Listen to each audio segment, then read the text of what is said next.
Good morning students. कैसे हैं आप सभी लोग। मैं उम्मीद करती हूँ कि आप सभी लोग बिल्कुल स्वस्थ होंगे और मस्त होंगे।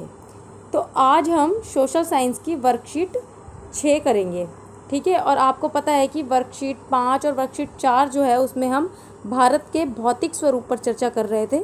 सबसे पहले हमने पढ़ा था हिमालय पर्वतमाला, दूसरे नंबर पे हमने पढ़ा था उत्तर भारत के विशाल मैदान, और आज हम पढ़ने जा रहे हैं प्रायद्वीपीय पठार, ठीक है। तो वर्कशीट नंबर 6 और आज तारीख है 18 जुलाई। तो जल्दी से हम शुरू करते हैं अपनी वर्कशीट। तो प्रायद्वीपीय पठार मैंने जब आपको सबसे पहले समझाया था, भू आकृति की भारत की समझाई थी, तो उसमें मैंने बताया था हिमालय पर्वतमाला है, उत्तर के विशाल मैदान है, प्रायद्वीपीय पठार है। तो प्रायद्वीपीय पठार त्रिभुजाकार आकृति वाला है भारत का, और मानचित्र में भी मैंने आपको दिखाया था। एक बार दोबारा दिखा देती हूँ मैं आपको। ये देखिए, ये वाला भाग जो है वो प्रायद्वीपीय पठार का है। तो आज हम इसी को पढ़ने वाले हैं, ठीक है। तो स्टार्ट करते हैं। प्रायद्वीपीय पठार यह मेज की आकृति वाले स्थल होते हैं जो पुराने रवादार यानी कि दानेदार आग्नेय तथा रूपांतरित शैलों से बने होते हैं। यानी कि ये फ्लैट एरिया होता है मेज की आकृति की तरह, ठीक है। और यह कौन सी चट्टान से बना हुआ है? आग्नेय और रूपांतरित चट्टानों से बना हुआ है। आप पढ़ के आए हैं कि आग्नेय और रूपांतरित शैलें कौन सी होती? ज्वालामुखी के लावा से बनी जो चट्टानें होती हैं उसे आग्नेय चट्टान कहते हैं। और दबाव और तापमान के कारण इन चट्टानों का जब रूप परिवर्तित हो जाता है तो रूपांतरित चट्टानों में परिवर्तित हो जाती है।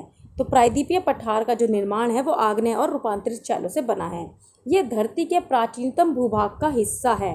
अब प्राचीनतम भूभाग कैसे है? मैंने आपको बताया था कि जब हिमालय पर्वत का निर्माण हुआ था तो दक्षिण में गोंडवाना लैंड था, उत्तर में अंगारा लैंड था, और मध्य में टेथिस सागर था। और टेथिस सागर में मलबे के जमाव से ये पर्वत धीरे धीरे ऊपर उठ गया, यानी टेथिस सागर भर गया और वो हिमालय पर्वत बन गया। लेकिन दक्षिण का भाग जो था वो गोंडवाना लैंड का हिस्सा था। तो भारत का यह भाग जो है वो सबसे प्राचीनतम भाग है।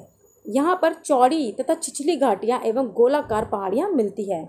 और ये प्रायद्वीपीय पठार हमारे लिए बहुत ही इम्पॉर्टेंट है, बहुत महत्वपूर्ण क्षेत्र है ये भारत के लिए। क्यों? क्योंकि यहाँ से खनिज पदार्थ जैसे लोहा, कोयला, बॉक्साइट आदि की प्रचुरता यानी कि बहुत अधिकता है, जिनका काफ़ी औद्योगिक महत्व है। यानी कि ये जो क्षेत्र है औद्योगिक दृष्टि से अगर हम देखें तो भारत के लिए बहुत ही महत्वपूर्ण क्षेत्र माना जाता है, क्योंकि भारत के अंदर जितने भी खनिज पदार्थ पाए जाते हैं वो इसी प्रायद्वीपीय पठार में से पाए जाते हैं। अब हम इसको इंग्लिश में देख लेते हैं। Peninsular plateau, it is a tableland composed of old crystalline igneous and metamorphic rock. तो इग्नियस और मेटामॉर्फिक रॉक से मिलकर बना है ये क्षेत्र। It is a part of the oldest landmass which consist of broad and shallow valley and rounded hills. फिर ये इम्पॉर्टेंट है हमारे लिए क्योंकि ये क्षेत्र जो है, ये एरिया जो है, rich in minerals resource like iron, coal, bauxite etc which has immense industrial importance. इस एरिया में मिलने वाले जितने भी मिनरल्स है, इस वजह से इसलिए हमारी कंट्री में ये एरिया जो है वो इंडस्ट्रीज़ के लिए बहुत ही इम्पॉर्टेंट है। मैं आपको इसके पिक्चर भी दिखा देती हूँ, देखो। तो ये पेनिनसुलर प्लेटू है, यानी कि प्रायद्वीपीय पठार। ऊबड़ खाबड़ हिस्सा है ये, ना तो पर्वतमालाएं हैं ऊंची ऊंची और ना ही बिल्कुल फ्लैट है, यानी कि अनइवन एरिया है, ठीक है।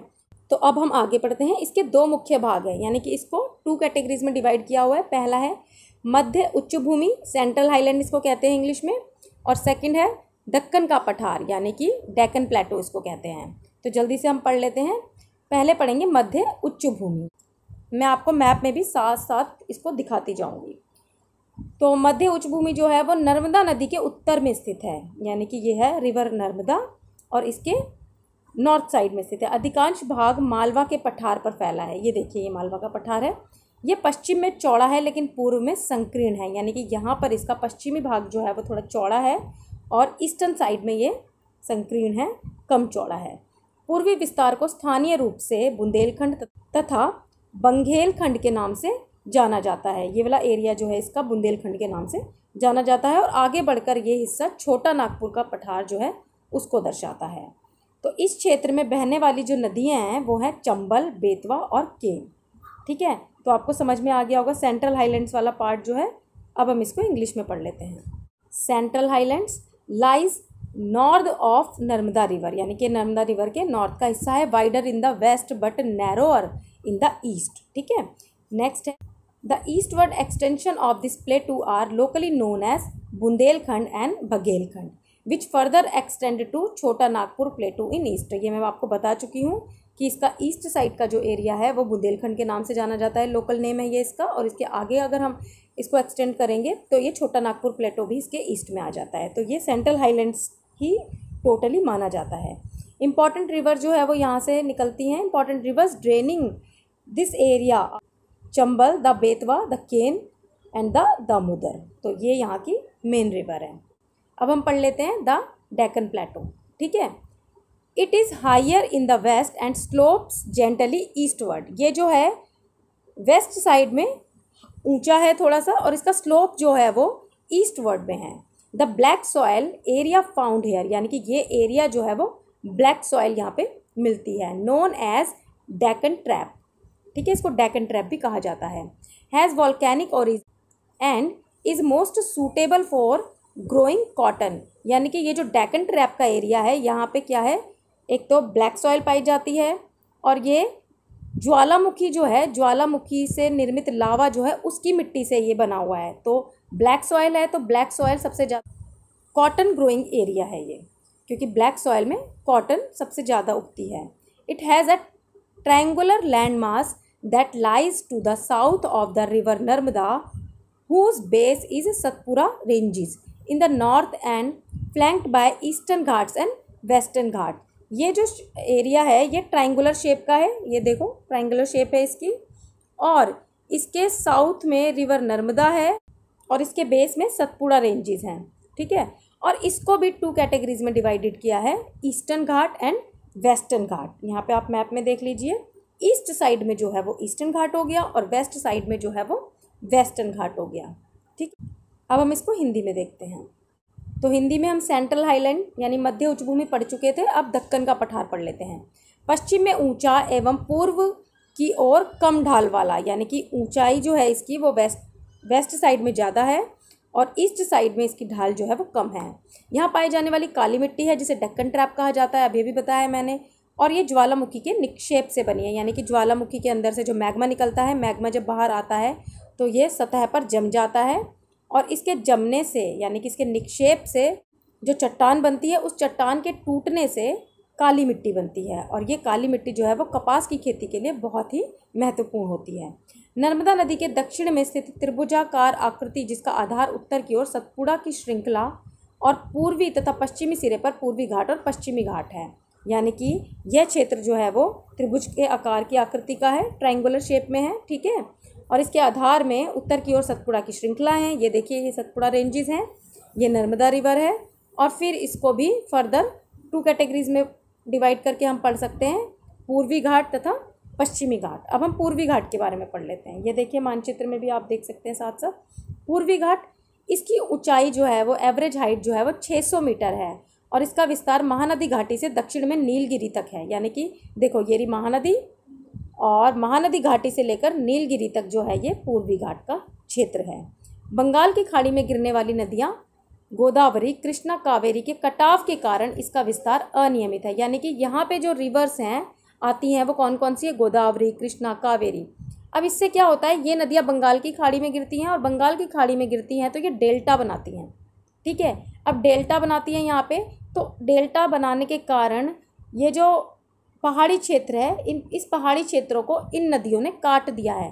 तो इसके कारण ये जो पूर्वी घाट है इसका विस्तार जो है वो अनियमित यानी कि इरेगुलर है, ये सीधा ऐसे डायरेक्ट नहीं है, बीच बीच में से कटा फटा है, ठीक है, इसीलिए इसको अनियमित कहते हैं। ये नदियाँ बंगाल की खाड़ी में गिरने से पहले उपजाऊ डेल्टा बनाती हैं। डेल्टा मैंने बता दिया है, जब हम रिवर वाला चैप्टर पढ़ेंगे तो मैं आपको बहुत अच्छे से एक्सप्लेन करूँगी डेल्टा क्या होता है। लेकिन नदियाँ अंतिम भाग में डेल्टा बनाती है और बहुत ही उपजाऊ क्षेत्र ये होता है। सारा पानी जो है वो समुद्र में प्रवेश कर जाता है नदियों का, और उपजाऊ क्षेत्र जो है यानी कि नदियाँ अपने साथ जितना भी अवसाद लेकर आती है वो इस क्षेत्र में बिछा देती हैं, ठीक है। अब पूर्वी घाट का जो सर्वोच्च शिखर है यानी कि सबसे ऊंची चोटी जो है वो महेंद्रगिरी पर्वत है, ठीक है, और इसकी हाइट कितनी है, 1500 मीटर है। और यहाँ का महत्वपूर्ण पर्यटन स्थल यानी कि टूरिस्ट प्लेस जो है वो ऊटी है, ठीक है। तो पूर्वी घाट आपको समझ में आ गया होगा। फिर हम पश्चिमी घाट पढ़ लेते हैं। पश्चिमी घाट पश्चिम की ओर है। पूर्वी घाट की अपेक्षा ये जो पश्चिमी घाट है ये ऊंचा है और सतत है। अब ऊंचा तो समझ गए, हाइट इसकी ज़्यादा है, सतत मतलब कंटिन्यूअस है। जैसे वो अनियमित था ना, ये कंटिन्यूअस है। औसत ऊंचाई इसकी कितनी है? 900 से 1600 मीटर।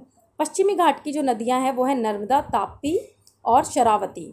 अरब सागर में गिरने से पहले ये एस्चुरीज बनाती है। अब देखो मेन जो इसमें डिफरेंस है पश्चिमी घाट और पूर्वी घाट में की नदियों में क्या है कि जो पहले वाली नदियां हैं पूर्वी घाट की नदियां वो डेल्टा बनाती हैं, जबकि पश्चिमी घाट की जो नदियां हैं नर्मदा, ताप्ती, ये अरब सागर में गिरती हैं और ये डेल्टा नहीं बनाती, एस्चुरी बनाती है। अब एस्चुरी क्या होता है आपको बताऊँ मैं।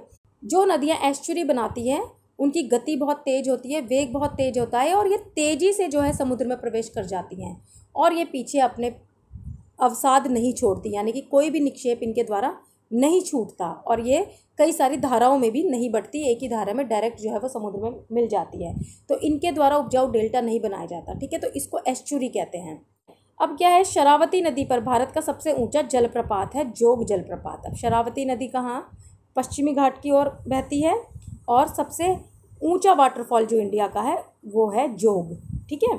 पश्चिमी घाट में पर्वतीय वर्षा होती है। अब पर्वतीय वर्षा अभी आप 6-7 क्लास में पढ़ के आए हैं कि पर्वतीय वर्षा, देखो मैं आपको समझा देती हूँ। ये इस तरह से पर्वत है तो हवाएं जो हैं आर्द्रता लेकर ऊपर उठती हैं और ऊपर उठते उठते पर्वतों के ढाल के साथ इस साइड बारिश कर देती हैं यहाँ पर ऐसे, और वो उधर उतरती हैं तो खाली उतरती हैं, तो एक साइड बारिश होती है और दूसरी साइड बारिश नहीं होती, ठीक है। तो इस घाट में जो है वो पर्वतीय वर्षा होती है। पश्चिमी घाट का जो सर्वोच्च शिखर है, ऊंचा शिखर है, वो अनाईमुड्डी है, ठीक है, और उसकी ऊंचाई कितनी है? 2695 मीटर। तो अभी मैंने आपको बताया था पूर्वी घाट का सबसे ऊंचा शिखर कौन सा है? महेंद्रगिरी पर्वत, और पश्चिमी घाट का अनाईमुड्डी, ठीक है। अब हम इसको इंग्लिश में देख लेते हैं। तो हमने डेक्कन प्लेटो तो पढ़ लिया था, इसके बाद ईस्टर्न घाट और वेस्टर्न घाट हमारा इंग्लिश में रह गया था। तो eastern Ghat average height 600 metre and stretches from Mahanadi valley to Nilgiri. तो महानदी वैली से लेकर नीलगिरी पर्वत जो है उस वहाँ तक इसका जो है वो फैलाव है। The rivers draining in the Bay of Bengal makes it discontinuous and irregular, यानी कि जो ये यहाँ पे बहुत सारी रिवर्स हैं बे ऑफ बंगाल में गिरती हैं, इस वजह से ये जो है इरेगुलर शेप है इसकी। Before draining these river make delta which is very fertile. Delta fertile होता है बहुत, मैंने अभी भी आपको समझा दिया है। हाईएस्ट पीक जो है वो इस ईस्टर्न घाट की वो महेंद्रगिरी है, और महेंद्रगिरी की यहाँ पे हाइट भी लिखी हुई है। इम्पॉर्टेंट टूरिस्ट प्लेस जो है वो यहाँ का ऊटी है और इसको उडागमंडलम भी कहते हैं। अब हम वेस्टर्न घाट पढ़ लेते हैं। Comparatively higher and continuous than eastern Ghat, यानी कि ये ईस्टर्न घाट से ज़्यादा ऊंचा भी है और कंटिन्यूअस भी है। हुज एवरेज हाइट कितनी है इसकी? 900 to 600 metres. The rivers flowing through western Ghats Narmada, Tapi, Sharavati drains into Arabian sea and form estuaries. The highest waterfall of India Jog waterfall is on Sharavati river. बहुत इंपॉर्टेंट है, इसको याद कर लेना। आपकी शरावती रिवर पर जो है वो हाईएस्ट वाटरफॉल है इंडिया का, जोग waterfall. It cause orographic rain, और यहाँ पे ओरोग्राफिक रेन होती है। और ओरोग्राफिक रेन क्या होती है अभी अभी मैंने आपको समझाया है। हाईएस्ट पीक क्या है यहाँ की? अनाईमुड्डी। तो आपको मैंने मैप में भी साथ साथ समझाया, तो आपको समझने में इसकी दिक्कत नहीं आई होगी। तो आपको जो प्रायद्वीपीय पठार वाला क्षेत्र है वो अच्छे से समझ में आया होगा। इसी का एक और भाग है पूर्व में, यहाँ पर है ये नॉर्थ ईस्ट में, ठीक है। यहाँ पे कार्बी और एलोंग का पठार भी है, मेघालय का पठार भी है, तो ये भी पठारी क्षेत्र में ही आता है। तो आपको मैंने अच्छे से ये समझा दिया है। तो पहला क्वेश्चन है, कौन सा भारतीय भूभाग ज्वालामुखी निक्षेप से बना है?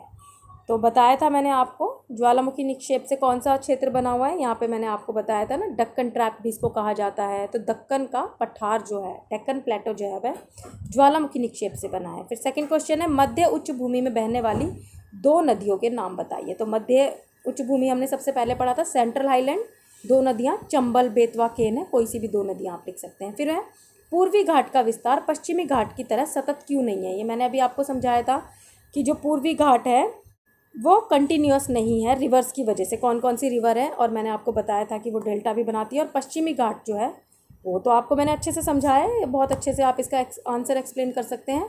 फिर फोर्थ क्वेश्चन है, प्रायद्वीपीय पठार हमारे लिए क्यों महत्वपूर्ण है? संक्षेप में लिखिए। तो मैंने आपको बताया था कि प्रायद्वीपीय पठार जो है वो मिनरल रिच एरिया है, यानी कि भारत की जो इंडस्ट्री है वो इसी एरिया पर बेस्ड है। क्यों? क्योंकि प्रायद्वीपीय पठार से ही महत्वपूर्ण खनिज पदार्थ निकाले जाते हैं, ठीक है। तो आप इसको एक्सप्लेन कर दीजिएगा।